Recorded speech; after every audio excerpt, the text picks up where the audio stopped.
Welcome to Staying Connected, a podcast where I talk to people about their stories with VEDS, Marfan, Loeys-Dietz, and related vascular and aortic connective tissue conditions.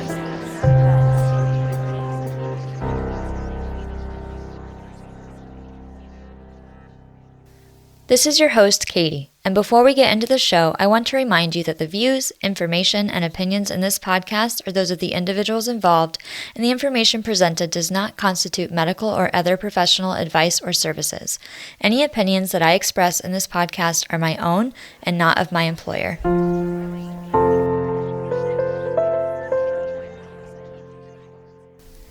Hi everyone, and welcome back to Staying Connected.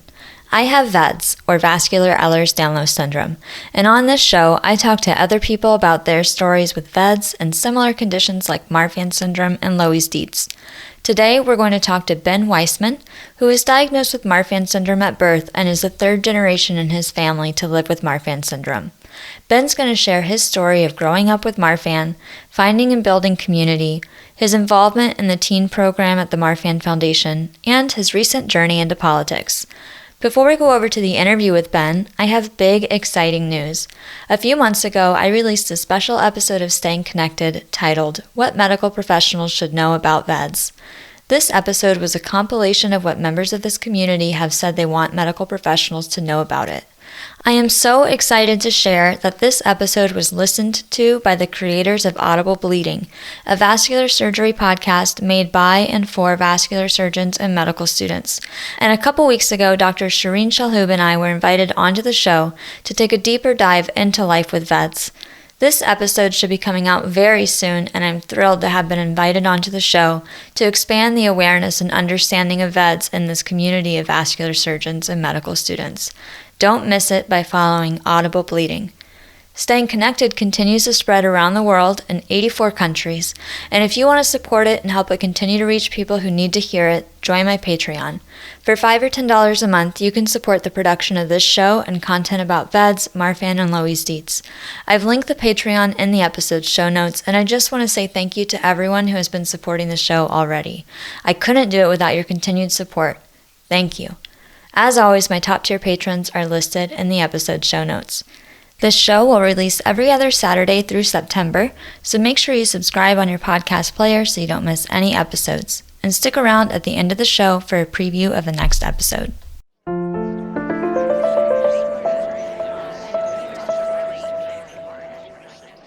Hey, Ben, thank you so much for joining me on the show to talk about your story with Marfan syndrome. Do you want to introduce yourself to everybody? Absolutely. I'm so honored to be here, Katie. Thank you so much for having me. So I am Benjamin Weisman. I live in Boot, New Jersey. I am 39 years old. I was born with Marfan syndrome. I'm the third generation in my family with Marfan. My grandfather had it. My mother, who's still alive and doing great up in Montreal, has it. And I'm here and with it. Professionally, I'm the director of development for Playwrights Horizons, which is an off-Broadway theater company in Hell's Kitchen in New York City. I'm also spending a lot of my time in politics. I'm an elected official. I'm a town council member here in the beautiful Boot, New Jersey. So this will be the first of potentially multiple plugs I will throw out there, but please come visit Boot, New Jersey. It's a wonderful place to visit. I live here with my dog, Kaya, my cat, Cleopatra, and most importantly, my wonderful wife, Lindsay. And if I didn't say that, I know I'd get in trouble and hear about it later. That's so awesome. I have met you. I've had the privilege of meeting you several times, and you're always such a joy to just be around. And I admire very much, what you have done in the Marfan community, and I'm very excited to talk to you about your story. So you said that you were a third generation in your family with Marfan syndrome. So did you know about your diagnosis growing up?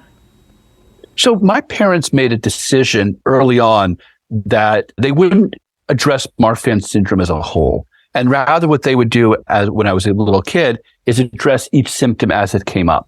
So when I needed to wear a back brace for scoliosis, that wasn't because of this big dramatic thing I have, but rather it was because I needed to wear a back brace because of scoliosis. And, when I had various, chest issues or back issues or whatever it was, they were very on top of it and very attuned to it. I was diagnosed literally in the delivery room where I came out and the doctor looked at my hand and said, well, that baby has Marfan syndrome.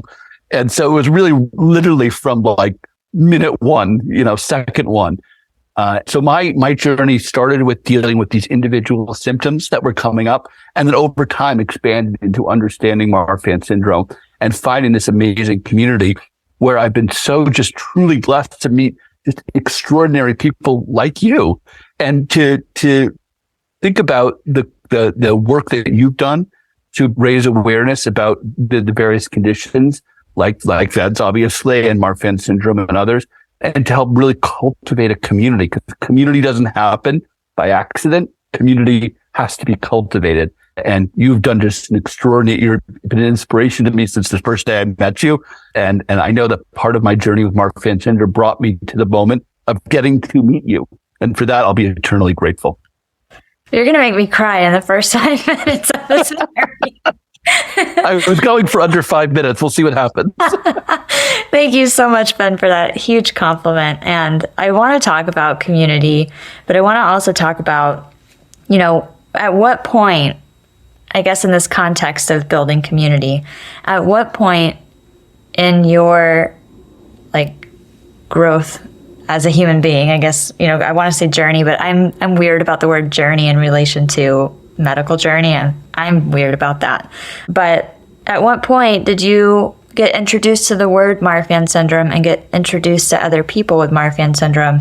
It sounds like you had, severe scoliosis that needed surgery. You mentioned a chest issue, and I'm assuming that's pectus excavatum because that's very associated with Marfan. It is indeed.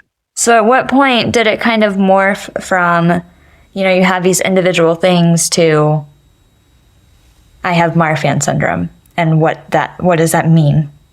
Yeah, what's funny about that question is that I can't pinpoint the moment. I don't think it was something dramatic. I think it was, well, I should take a step back and say there was a moment I do remember when I was 8 or 9 years old when a doctor came into the hospital room where I was being examined for something. I don't remember what it was. And with a team of residents in tow, and began to tell them, this child has Marfan syndrome, and here's what Marfan syndrome is. And I do remember my father inviting that doctor to step outside with him so they could have a bit of a chat. So I definitely had that moment. But no, it wasn't this big dramatic thing. It was at some point, probably I was 13 or 14 years old when I began to understand that all of these various things were connected to something. And honestly, that went very much the same way that I began to learn what growing up as a early teenage boy was. It was just all a part of sort of that new understanding of my reality. So I don't remember the exact moment, but I remember it being feeling like a continuation of a process that had been going on for a while. I'll just know I've thought a lot about, Lindsay and I don't have kids. I don't know if that'll be in our future, but we've talked about it. If we did have a child with Marfan syndrome, is that the right approach or is that the wrong approach? It was the right approach for me at that moment and who I was as a child, I think. I don't think it's necessarily the right approach for everybody. Once I, though, began to learn about that I had this thing called Marfan syndrome, I began to think about, well, what does it mean to be a part of that community? And I went to my first Marfan conference around that time when I was probably 16, I think. No, 14 or 15, I guess it would have been. And for the first time met other kids with Marfan syndrome. At that point, the teen program was about, I think, 12 people. Maybe it was 13. Wow. And it was very small. And the community was very different than I think it is today. But I met some extraordinary people, a couple of whom became, lifelong mentors, a couple of whom have become lifelong friends. And that was sort of my first introduction to this Marfan community. And what was that like for you? I mean, did you have anybody else in your life prior to that conference to meeting other, teens with this condition that you could relate to about those specific things? Was there anybody else in your school that had Marfan syndrome or a related condition, or was this the first time that you were meeting other kids like you? Yeah, to my knowledge, there was nobody else in my school or in my friend group or anything like that who had Marfan syndrome or related conditions. I found out years and years later that a girl I went to who was in the same middle school also had Marfan syndrome. But we didn't know each other well. Well, we knew of each other and all that. No, my guide was my mother. I did get to see my mother's journey, which was both good and bad, quite honestly, because, I never knew my grandfather. He died when he was in his 30s.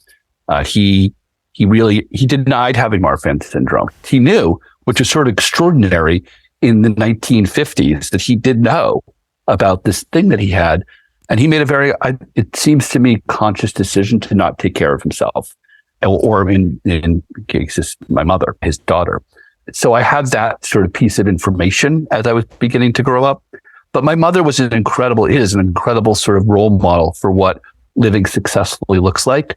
And as a kid, you don't necessarily see that as your future, but don't necessarily see that there's anyone in your current present who can relate, can understand. And there's a connection, I think, that people with Marfan syndrome and related conditions do have. I feel it every year at our conference. I met somebody professionally in New Jersey who has Marfan syndrome. He and I became instant Facebook friends and, have remained connected. We're not close friends by any means, but there's this bond that does develop, I think. So it's all funny to say, because I went to that first conference and I absolutely hated it. I hated being around other people with Marfan syndrome. I hated what at the time I felt like there wasn't as much hope and optimism, and understandably so at that time, as what I would have loved was what I wanted to be around. Because I made a very early decision, and this I do remember, a couple of very specific moments in my life that were turning points, where I said, Marfan syndrome is a part of who I am. It's no more a part of who I am than the fact that I've got dark hair, and am tall, have a exceptionally good looking, and this is a podcast, so people have to just trust me on that. And, it's all tied together, and you don't get to pick and choose. You don't get to say, well, I love everything about Ben except for that Marfan syndrome. That's not how things work. You either like me and that's all of me, or you don't. And that's when I think I've gotten off track from your question a little bit. But when I think about that connection and those getting to know people, those were the kind of people I was beginning to gravitate towards. And the two women who were in that team program with me, who I'm still connected to, who I adore and inspire me every day, Maya and Emily. I've been on panels with both of them. I've done various things with both of them. And I got that feeling and that attitude from them as well. Yeah. And so when did that, so you went to your first conference and you met other teens with this condition, which was yes. A little bit over 20 years ago now, right? Yeah. In 1997, I think it was. Wow. And you hated it. So what made you go back? At what point did were you like, okay, I need to be involved in this? Because you are very involved now. I think about that plane ride home from Pittsburgh with my mother. And I remember vividly. I remember turning to her and I said, well, I'm never going to go back. I never want to see another person with Marfan syndrome ever again. And I think about that because the joke's certainly on me. A few short years later, my mom wrote a book called Own Your Health. It's a wonderful, wonderful book. And she asked me if she could include my story in her book. That I will admit, I say it's a wonderful book. I've really only read my story, which is a wonderful story. But a lot of people chose to not use their real name. I chose to use my real name. And it was a story of people who've used a combination of alternative and conventional health to deal with a major medical issue. My mom had a stroke when I was 13 years old during surgery. She was paralyzed on the right side of her body. The doctors told her that she would never be able to use the right side of her body again. And their treatment or their care was to suggest various contraptions that she could purchase to be able to, cut a tomato or do various other things. From some reason, that the cutting a tomato was a specific one that stuck with me. Yeah. And my mom, she's a mother of two young children. I was 13. My sister was 10. And that was unacceptable to her. And so she began to seek out other opportunities or other ways to heal. She found Pilates and acupuncture and Reiki and a whole host of other things. And fast forward, she now has pretty much full use of the right side of her body. It was, I remember as a kid, 13 years old or so, And seeing her go through that and thinking that maybe that was my future. And in fact, not just maybe, it probably was. And really sort of, didn't want to leave my room for a while. So I think I forgot your original question, but her that perspective was one that I certainly had. It kind of like loops right back around to the question, I think, which was, so it sounds like you left that conference and you're like, heck no, I'm not going back there. I don't want to see another person with Marfan. Your mom had a stroke at before that conference or after? It was after that conference. After that conference. So then you see your mom go through this, and then at some point. And then she writes this book thank you for bringing me back. She writes this book, my story, and the Marfan Foundation called and asked if I would come and talk to parents of teens about my journey, about my story, and about how, for lack of a better way to say it, how they could be better parents to their kids or support their kids with their medical experiences. Mm-hmm. And I thought, that's something that feels like I have the opportunity to share my perspective and my philosophy on dealing with this. So I went. I had a great time doing that. It was a conference in LA. I'd never been to LA before, so I got to do all the fun LA things and did that and presented to the parents. Shortly after that session finished, a bunch of the parents said, come down the hall and meet our teens.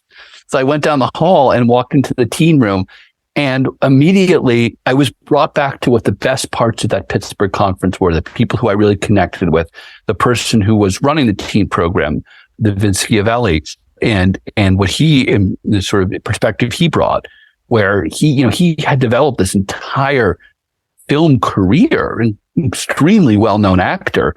And, he would get cast, multiple times a year because he had a very unique look. It's one of the things that he really embraced. And I remember that as being something and a real lesson for me. And it turns out apparently I got more out of that original conference than maybe I wanted to believe at the time. And so I started hanging out with the teens. I did the closing lunch panel that year with Emily, who I'd been a teen with in Pittsburgh, which was a reconnection moment for her and me, and was hooked. Was hooked on a community, was hooked on this remarkable group of people, and was hooked on the idea that we're all on, I'm going to use the word journey. I'm sorry, Katie. That's okay. we're all on our own unique journey, but none of us have to do it alone. And I've always believed that every one of us is capable of unlocking something great within us, of achieving that thing we want to achieve. We're all capable of it. But I also believe we all need somebody to give us permission, to give us the key to that unlocking. It could be a subtle key or a more explicit one. And I realized that for me to continue to grow into the person I wanted to be, part of that was to have a community of people around my own age and older and younger who I could turn to, who I could see grow themselves. That, one of the things I love about Reiki is that, and I've become a Reiki practitioner since then. One of the things I love about Reiki is that by healing others, you heal yourself too. That the healing energy passes through you into other people. And that's something I've always found so beautiful. And so I think running the teen program like I did from 2004 for a number of years was one of the most amazing gifts of my life. And so I was hooked. And I think the only conference maybe I've missed since then was when I left one early to go to my grandfather's birthday party. It's a must every year for me. Yeah. And I am so impressed by the teen program. I know this conversation really isn't about the foundation, but I think that, what I've noticed, there's been a growth of that teen program. It's much bigger than 12 people when I was first became aware of the teen program, right? So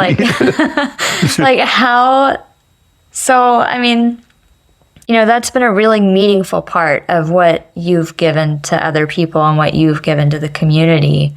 And, where are you today in that? Like, when you go and you meet with teens now, how much of that first feeling that you had as a teen going to this event do you think is still there with the teens that go now? Or has it completely changed? No, I think there is a lot of it there. One of the things that I really had a goal of when I started leading the team and ended up leading it with Emily and with Maya, my friends from Pittsburgh. So that's part of that full circle moment or full circle part of the story, I suppose. We really wanted to make the teen connection a year-round experience. That those 3 days, you would get there on the first day and feel like you were starting over in a sense. And what did it mean if you weren't? What would it mean if 50, 60, 70% of the, over 100 teams that have come now already know each other and already feel connected? And of course, social media made that so much easier, but we really tried to be very deliberate with that. But every year I was doing it, I would see a kid there who I saw that they were me in 1997.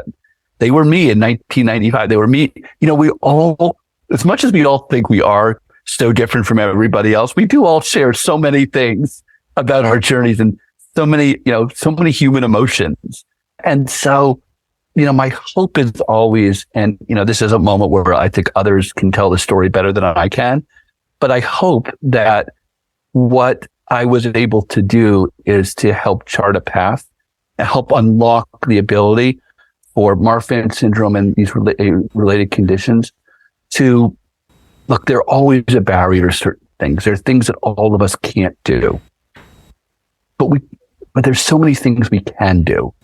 And it's cheesy, but my life was always, I thought in my mind, I was always going in one direction of what I wanted to do, what I wanted to be. When I couldn't go in that direction, it forced me to look around and find other doors. The door, if there's the door that's open right in front of you, you're not going to look for the door that's diagonally off to the right, you're right behind you or your left. Well, what I found in those doors was my wife. I found in those other doors my career, an incredible friend group, an incredible community, and things that have been so fulfilling. I hope what I've been able to do is help others to chart a pathway and find those doors that are right for them. It's also been a community that, we've experienced loss, and loss is never easy. It's so painful. And, there was a young man who passed away a couple of years ago, and I saw the posts that so many of the folks who were teens with him were putting up, and photos of everyone together. And, from all across the country, really, truly, really across the world, you got to see this connection come back alive. It was beautiful. I think we all need that kind of community. I totally agree with you. I've seen that in, the loss that we experience in the VEDS community too.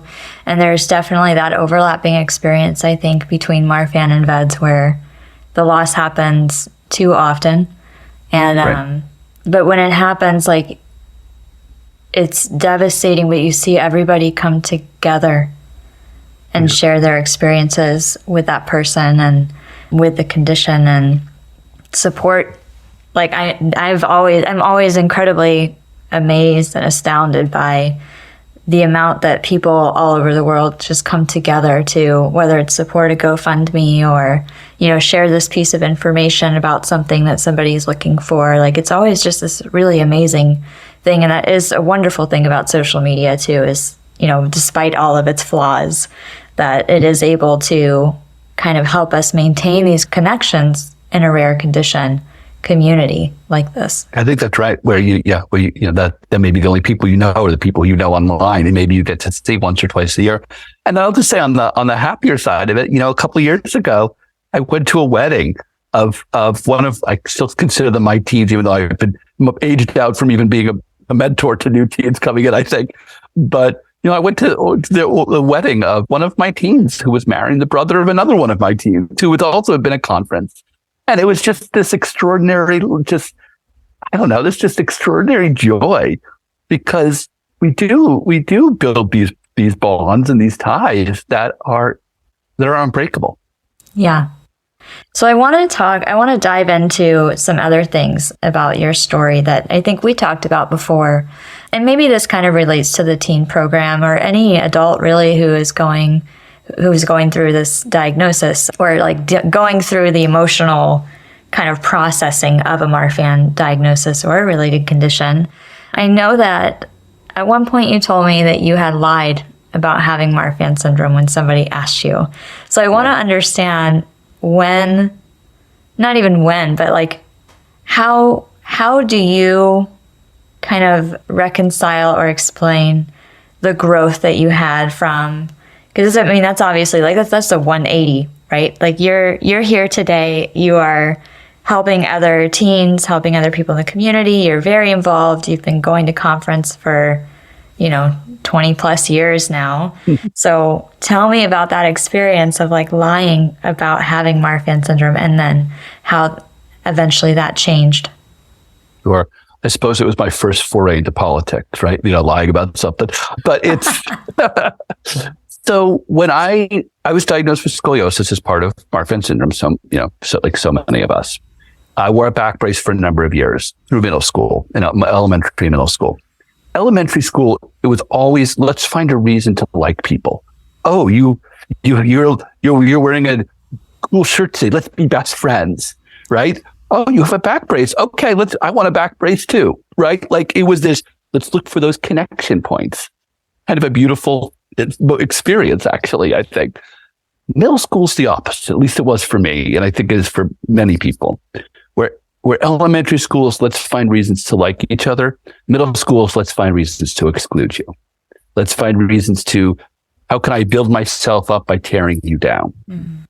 Something that, frankly, I think adults do too much of too, but that's a whole other conversation. And I was a great target.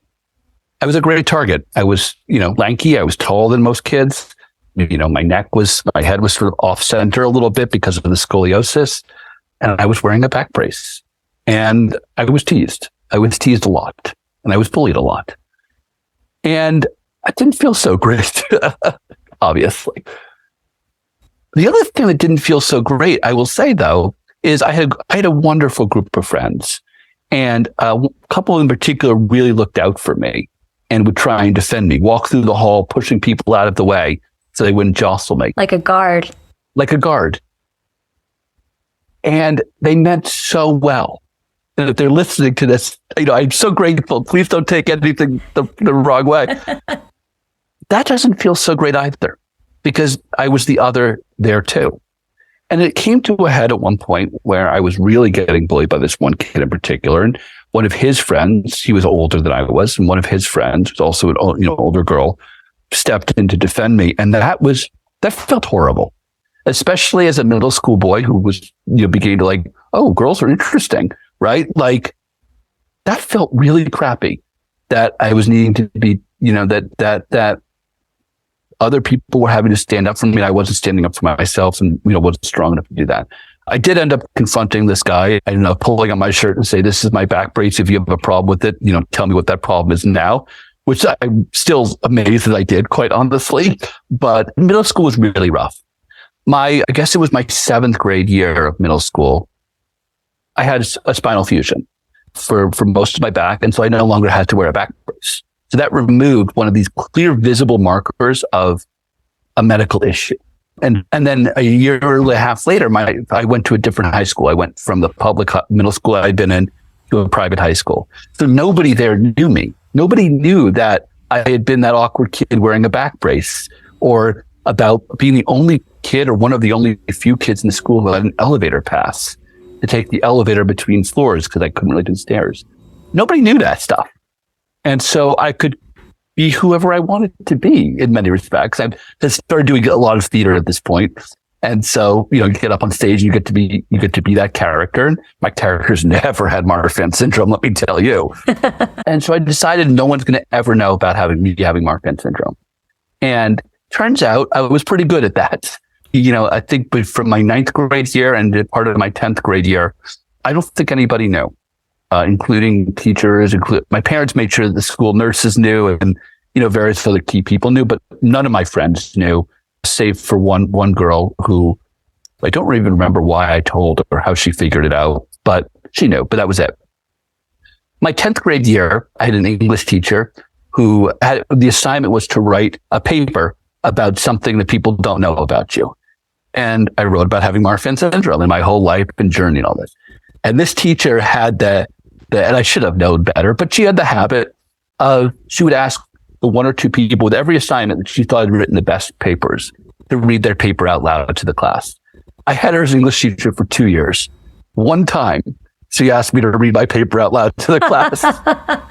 And there was a real decision moment. Like, if it had been a movie, there would be some dramatic music, and it was a TV show, would have cut to a commercial break at that moment. Right. Like, it was one of those moments. And I decided to do it. I decided to read the essay. And then I was prepared for what I thought was going to happen, which was people rushing over to me and picking up my backpack for me, or, clearing the chairs out of the way, or whatever else, or just ignoring me. And to my surprise, none of those things happened. One of my friends came up to me, said, "Hey, that was a great essay. Never knew that about you. We're going out for pizza after school, so I'll see you then," or whatever it was. Yeah. But nothing changed. And I realized that all those years I had spent running from myself, which is really what that was, not only was I hurting myself, I was actually hurting people around me, because I wasn't letting them see who I truly am. And that was a real big change moment for me. And I realized that both standing up for myself, having a voice, having my own voice in what I need is really important. Not being afraid to ask for help when I need it is really important. And you can't really ask for help if you're not letting people in to why you need the help or what the help is for. And it's tiring to run away from who you are and something that is, well, again, I always say Marfan syndrome is a part of me. It doesn't define me, but it is a part of me. Yeah.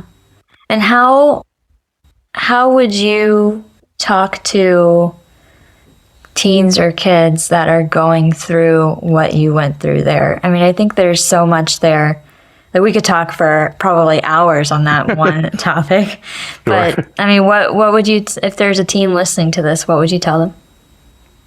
Hello. I'd start with hello. Yeah. No, I think truly what I would say is the most important thing is to get to a place where you can be honest with yourself. It's okay to be sad. It's okay to be frustrated. It's okay to be angry. It's also okay to be happy. It's okay to dream. It's okay to imagine the world that you want to inhabit and the role you want to play in it. Every single one of us will make somebody's life better because of who we are. Every single one of us can do that and does do that. I would say to people, go on a journey to help figure out who you are. What are the emotions? What are the barriers? And address those head on. Don't be afraid of them. Don't be afraid of them. And also, if somebody doesn't respond to you in a positive way, that's not about you.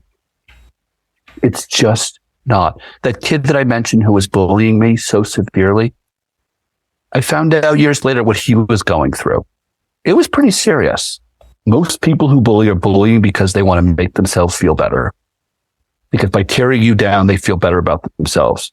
Turn on the news and you'll see it in adults, right? It's up to you how you respond to that. It's up to you how and if you let that impact you. My grandmother always used to say, I mean, it probably wasn't her expression, but, that no one gets to this life alive. We've all got stuff we deal with. Stand in a room with anybody for 10 minutes, a one-on-one conversation with anybody. And what you're going to learn, pick the person that you think is the most perfect person in the world, right? Use me. No, I'm kidding. Pick the person that you think is the most perfect person in the world. If you were in a room for 10 minutes with that person and you were truly being honest with each other, you would learn that there are so many things that person is struggling with and so many things that bring that person joy. Admit and acknowledge the struggles. That's okay. But allow yourself to have the joy too. That is really beautiful, Ben. I can see why you were elected as a council member. I have to say. I usually didn't lead with the I lied story. That's not a great political canvassing story. It's such great advice for people. And I think it's hard, when you're growing up, it's you don't get there immediately. I mean, that's like part of the development of the human brain, right? Is being able to learn at a point, figure out when to let go of what is probably somebody else's problem and not yours. Yeah. And there's something else that you mentioned earlier that I want to go back to as well. You talked about in middle school when it didn't feel good being the other, with people even trying to help you. And I find it seems very helpful that then at some point in your life you went to a conference where you talked to parents, and about, how to help their kids with Marfan. And, for anybody who's listening that is defined as a caregiver or a loved one or, husband, wife, partner, friend, family member, aunt, uncle, like anybody that does not have Marfan themselves, but really wants to do as much as they can to help the person with Marfan in their lives. What kind of advice do you give them to, like, where is that? How do you help them kind of find the balance between wanting to help and then making somebody potentially feel like an other? Yeah, that's such a great question. I mean, and and I think caregivers are the most underappreciated group of people in our society. In a very broadly society, we do not take care of our caregivers, especially both professional caregivers and also people who are forced into it as, family members or other loved ones or friends and all that. So I will just say that. And I think we need to do a lot better job in this country of that. A couple of things that I would say, one of my least favorite phrases that it often thrown around is the phrase unaffected spouse, unaffected sibling. My sister is absolutely affected by my having Marfan syndrome. Your friends are absolutely affected by your diagnosis. So I think that's all a really important piece. We're all a part of the team, right? We're all a part of each other's team. I think what's really important, though, is to ask questions. Asking questions is something, I'm going to go on another little soapbox.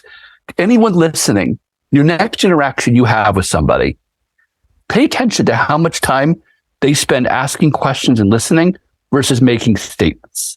And it's an extraordinary thing. And I say this as somebody who's making a lot of statements right now, talking to someone who's asking a lot of questions right now. So I understand fully the irony of this whole thing. But, we have 2 ears and one mouth for a reason. We should listen twice as much as we talk. My wife would tell you maybe I'm not very good at that at times. But that's, to me, a really fascinating, biological thing. Okay. And so ask questions and be okay with whatever the answer is. A perfect example, rather maybe a silly example. I broke my ankle in a very non-dramatic, very boring way. And if you ask me how, I'll make up a story. But I broke my ankle, so I've got a cast on. And my wife has been extraordinary at not saying, oh, don't do that thing. She's been extraordinary at saying, can I help? I see that thing you're trying to do. Is there a way I can help you do it? Is there something you need? And then it becomes incumbent upon us to answer honestly as well. So I think as caregivers, creating the environment, do whatever we can to create the environment where there can be that honest dialogue and where we I think about the moments when I've been a caregiver for various loved ones. And I'll freely admit, I know how hard this is because I'm not very good at it at times. But when the person says, actually, I really want to try and do this with you just not holding my arm, but just standing next to me. And, how many of us slowly reach out? Like, what if I just touch their arm? Are they going to notice if I'm just, engage in that dialogue, though. And that's really important. Also recognize that not necessarily people are doing these things on their own time, on their own terms. And there's no there's no one right way to do it. And so not putting your own expectations of how fast something should be moving on them. Mm-hmm. I think all that's really important. The other thing I'm going to say, though, is directed specifically at people who may be listening who are caregivers. Take care of yourself first. And that's a really hard thing to do. I've had surgeries, major surgeries, and I've been in the family room waiting for people who have been having surgeries. I have to tell you, being in that waiting room is so painful. It's so hard. And that's okay. It's okay to be sad and feel bad for yourself, even if you're not the one having the surgery. It's okay to leave the hospital and make sure you get to eat lunch on that day, even if your loved one maybe is on a liquid diet. It's okay to experience joy still. It's okay to watch an Instagram reel and laugh. You're not letting anybody down by doing that, because if you don't take care of yourself first, you can't help the other person. It's so cheesy, but there's a reason why on airplanes that announcement is all put your own mask on first before assisting others. Mm-hmm. That's not heartless. That's not mean. That doesn't make you a bad person. That in fact makes you a more effective caregiver, a better caregiver, and someone who's going to be a better partner to your loved one as they experience and go through whatever they may be going through. So ask questions and be good to yourself.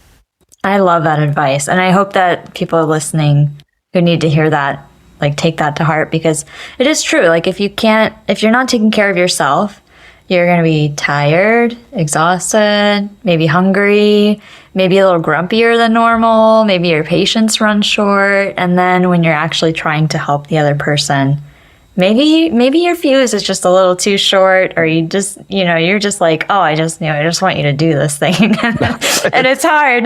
Maybe it's hard. Yeah. And the only thing I'll add is that also it's okay to ask for your help for yourself. Mm-hmm. It's okay to say, can someone else go do this thing today? That's okay too. Yeah, that is really great. I want to end this interview by talking about your journey to becoming a council member. Sure. In New Jersey. So at what point did you decide, I'm going to run for council, and like what kind of drove that decision, and how has that been? I'll answer the last part first and then circle back. I've loved it. I absolutely love it. Politics has always been something I've been fascinated by. I think I am at heart a pretty competitive person. I think, and so this has sort of replaced maybe some of the adrenaline that one might get. I'm excited to watch any sport, whatever's on. Like, I think that maybe replaces some of that adrenaline. I decided though, there's an expression that I love. It's by philosopher Warren Bennis, who I will freely admit I've never researched. I don't know anything about him. So if he's an awful person, please don't hold it against me. But he said, there are two ways of being creative. One can sing and dance, or one can create an environment in which singers and dancers can flourish. And you need both. Now, for anyone who's ever heard me sing or watched me dance, you'd agree I'm much better suited to creating the environment. But I realized that was a through line through so many of the things I was doing. It's part of the reason professionally I've worked in fundraising, from everything from a shelter for poor and homeless women in Boston, a wonderful organization called Rosie's Place, to with the Marfan Foundation, to where I am now at Playwrights Horizons, and a number of other organizations I've worked with. Whether it be producing a movie like I got to do, or producing shows that have been on stage, and one that's going to hopefully come to Broadway in a couple of years. And exactly, fingers crossed on that. I love creating the environment where things that I believe in can happen. So we moved to Boonton. I love Boonton. I love this town. I love the people. And honestly, I saw an opportunity to, I think it was Abraham Lincoln. Oh, I really hope I'm right about that. I think Abraham Lincoln said the simplest answer is to act. And that became a personal and professional message, both from the theater and the acting I've done, but through sort of been a through line through so many of the things that I've done. Simplest answer is to act, whether it was President Lincoln or somebody else, whoever it was. Thank you for saying it. And so I looked at Boonton and I said, gee, there's a lot of things that are great and a lot of things I think could be better. And I think I have the voice and the perspective to try and make things better. And one of the great things about local government is that, for the most part, all the national partisan stuff doesn't infect the day-to-day and the decisions and the votes, for the most part. I think maybe it affects it a little too much at times. But what you're really doing is, I represent somewhere around 1,000 people here at Boonton, a little bit more than that. And excuse me, 2,000 people. And I have the opportunity. I hope that I send every single household a letter with my cell phone number and my email address. Reach out to me. Let me know what we can do. I'm working with one person on how we get cars to slow down in front of her house. Another one is dealing with some loud noises. How can I get involved and help make their day-to-day life, improve their quality of life? And I know I hear myself say it, and it sounds cheesy and it sounds cliche, but it's really true. And I would just encourage everybody out there. Look, we all know who the president of the United States is. We all know who our United States senators or our Congress people are probably. How many of us know who our mayor is? How many of us know who our local city council members are, or whatever the equivalent might be in your community? Get to know them, because there's so much impact on our day-to-day lives that come from the local government. And for me, it's been an enormous opportunity to give back to this community that I feel like has given me so much, and to help improve, again, the quality of life of all of us who are on this journey of life together. Yeah. And I think that, it feels like your life has been a conglomeration of experiences in creating these kind of spaces and being involved in things that just kind of built up to here you are now, councilman in New Jersey, helping people. It's awesome. It's really, really awesome. I lied when I said I only have one more question. I do have one more. That's totally fine. That's like, politics comes up, So final question. A lot of medical professionals do listen to this podcast, and, we've been doing this podcast with only VEDS experiences for the last 5 years. And so this is the first season that people with Marfan syndrome are coming onto the podcast. And I'm so, so grateful for that. I think it's a united cause that we have. If there's a medical professional listening to this podcast who has heard, people with VEDS share what they want medical professionals to know about VEDS, what is it to you that you want medical professionals to know about Marfan? Yeah. I think, honestly, a lot of what I said about parents applies here too. I know how overtaxed our medical professionals are, and I know the pressures that all of them face. And I'm so grateful to everyone who enters those fields. I want to especially, doctors, nurses, researchers, technicians, everyone, physical therapists, like I'm going to start going to see again very soon. You make such an enormous impact.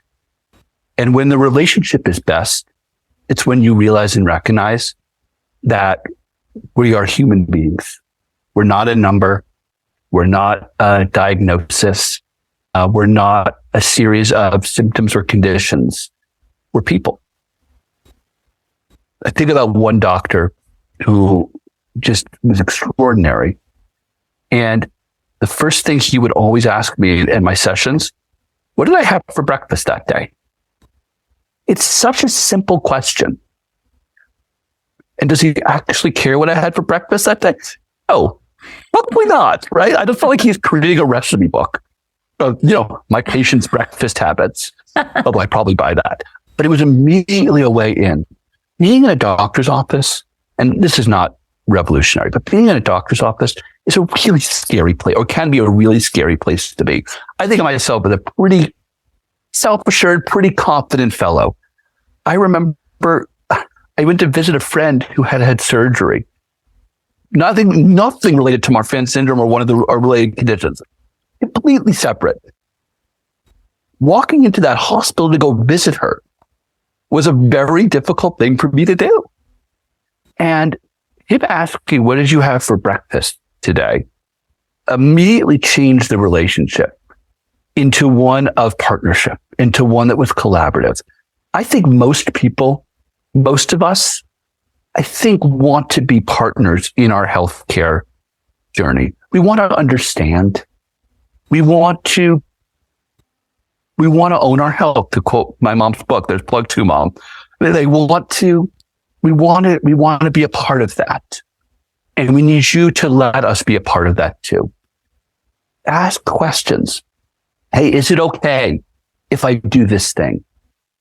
Is it okay if some residents come in the room because they've never met somebody with VEDS or someone with Marfan syndrome or someone with Loeys-Dietz. Is it okay if they come in? And respecting our answer, whatever that may be. Is it okay if we borrow your x-rays to use in a medical school class, even if it's anonymous, so we can show people what, a spinal fusion looks like, or whatever it may be. Ask us. Make us partners in that with you. And I suspect health outcomes are better when that's the case. And I know that patients like myself will be more honest and more free with you in helping to give you the tools to be a partner with us in our healing or in our coping. So think of us as partners, not patients. I love that. I love that a lot. It's very people-centered. I think so. Yeah. I think so. And it's really important. It is. And do your own research. And by the way, none of us, there's a joke that you don't want to hear a doctor say is, I don't know, or I've never seen that before. I actually don't agree with that. I want it. I want to know. I want to know, because then I get to help you then, that maybe we get to connect and we can be partners on that as well. Mm-hmm. Personally, I would much rather a doctor come in and say, I know nothing about VEDS and I need to take some time and learn about it, or refer you to somebody who does, rather than them pretend That's to right. know. I mean, I think of that one doctor that was like, well, I can give you a cardiac ablation, no problem, It's like, I really think that you need to learn about VEDS. And it's like, oh no, yes. I know all about Ehlers-Danlos. There you go. But that's a perfect example. It is. I would much rather have him said, I would much rather had him say, had him say, I don't know, I'm going to go look it up. Right. And me be wrong. That would be fine. That's fine. But again, we're working together. We're a partner. And I think it's, by the way, good life lesson anyway, for any profession, anywhere that we're all doing. Like, it's okay to actually say, hey, I don't know, or can you direct me to a place where I can learn more about this thing? Mm-hmm. I think that's okay. Yeah. I think the adage, fake it till you make it, doesn't apply here. I agree. Yeah. I agree. completely agree with you. Yeah. Well, thank you so much, Ben, for coming on the show and sharing your experience with us. Thank you, Kate, and thank you for doing this. This is such an amazing service, and the interviews that I've heard, they're just extraordinary. I would just say that anyone, please, should feel free to contact me. Find me on Facebook, Twitter, Instagram, all those. I'm happy to share my email address. I'm happy to be in connection with anybody. And if you want to check out my campaign page, just go to benforbutin.com. Awesome. I'll put all of those links in the episode show notes too. Perfect. And my email address as well then. Perfect. Great. All right. Thank you. Take care.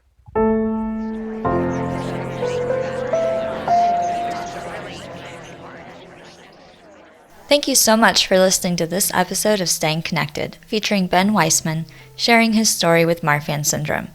The next episode of this season on August 26th features Jackie Fish, whose 24-year-old son George has VEDS. Here's a clip of her sharing his journey to diagnosis. He was 5 weeks premature, he was very small, he was failure to thrive, and he was covered in bruises. He had reflux when he was eating. He didn't want to eat. He was taken into hospital when he was 6 months old because he wasn't putting on weight. He was covered in bruises. Social services came to talk to me. I showed them how just putting like a Band-Aid on his arm caused the bruise. So then they started investigating. They looked at von Willebrand's. They couldn't find any clotting disorders, and they sent us home.